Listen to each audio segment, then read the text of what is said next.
You live on a planet overflowing with resources. Technology multiplies productivity every decade. One farmer feeds thousands. One factory replaces entire cities of labor.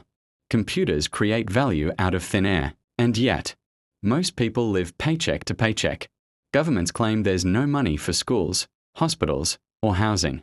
Entire nations are told they must tighten their belts. Here's the mystery. How did scarcity survive in a world built on abundance? If humanity has never been more productive, if money can be created instantly by keystrokes, why does everything still feel so limited?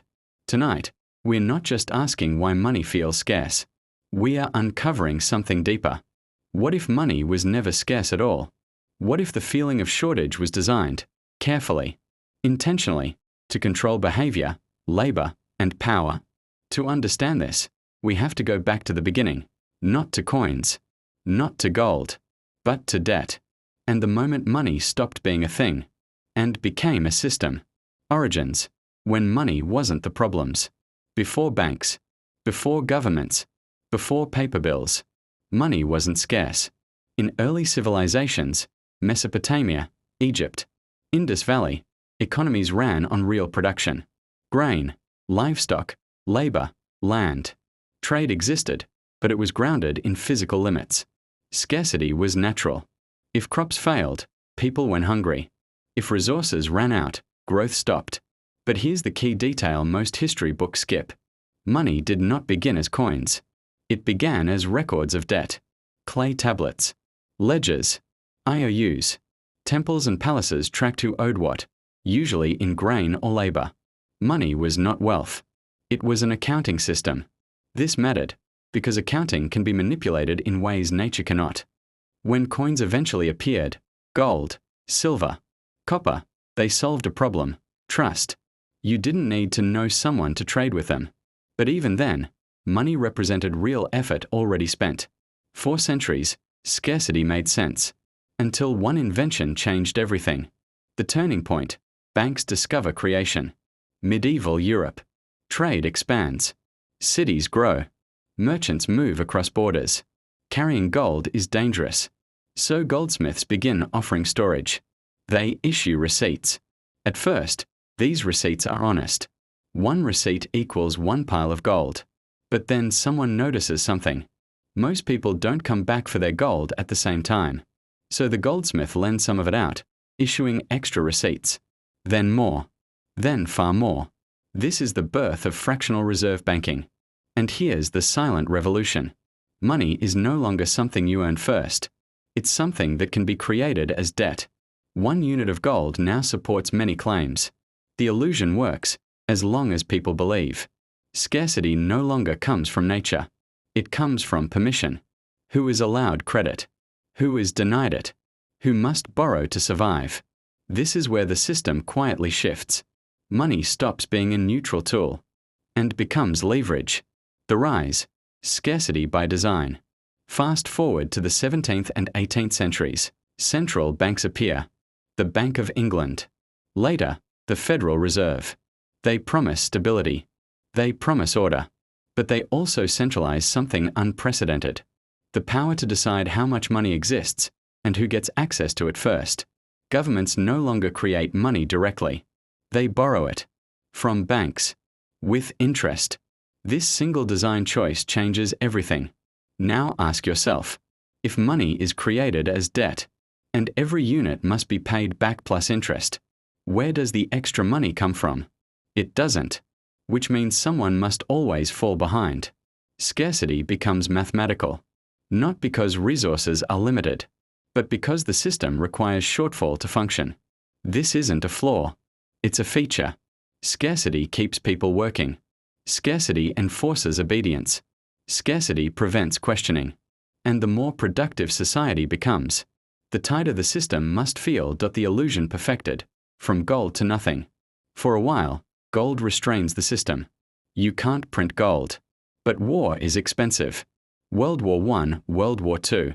Governments suspend gold convertibility temporarily. Temporary becomes permanent.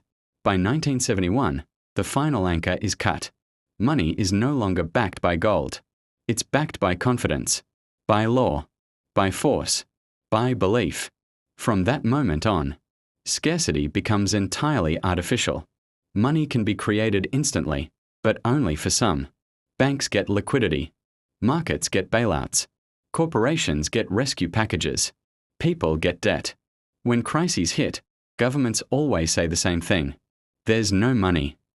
Until banks need saving. Then trillions appear overnight. This isn't coincidence. It's priority. The breaking point, when abundance collides with control. Technology explodes. Automation. Globalization. Digital systems. One worker now produces what took hundreds before. In a rational system, this would mean less work, more security, shared prosperity. Instead, we see stagnant wages, rising living costs, exploding household debt. Why?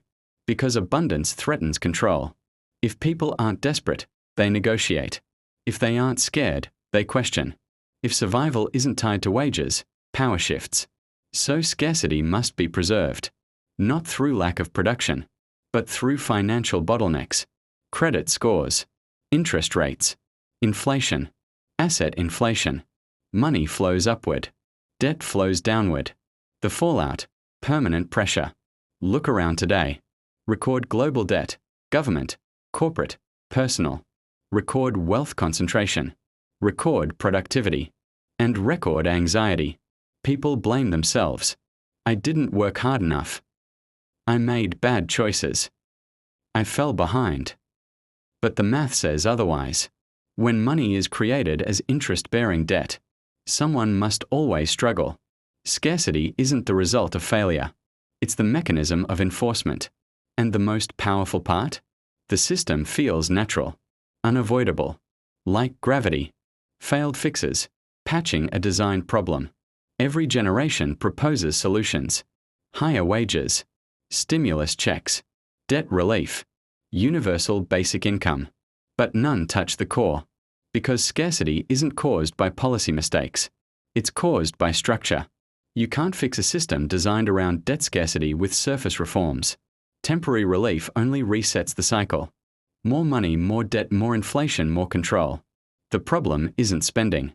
It's who creates money, and why. Modern parallels. The pattern repeats.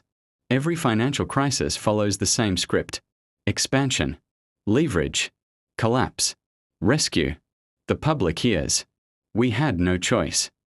But notice who is rescued. Never labor. Never savers.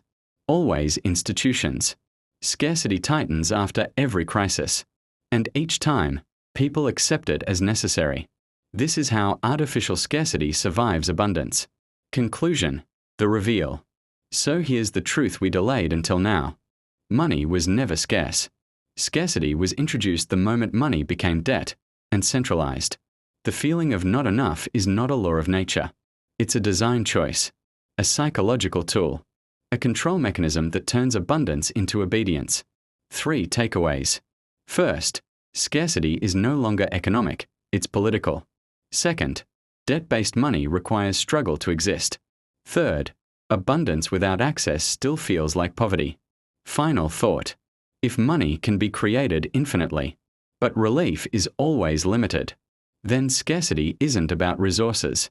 It's about permission. And the most dangerous question isn't, why am I struggling? It's, who benefits from me believing this is normal? Call to action.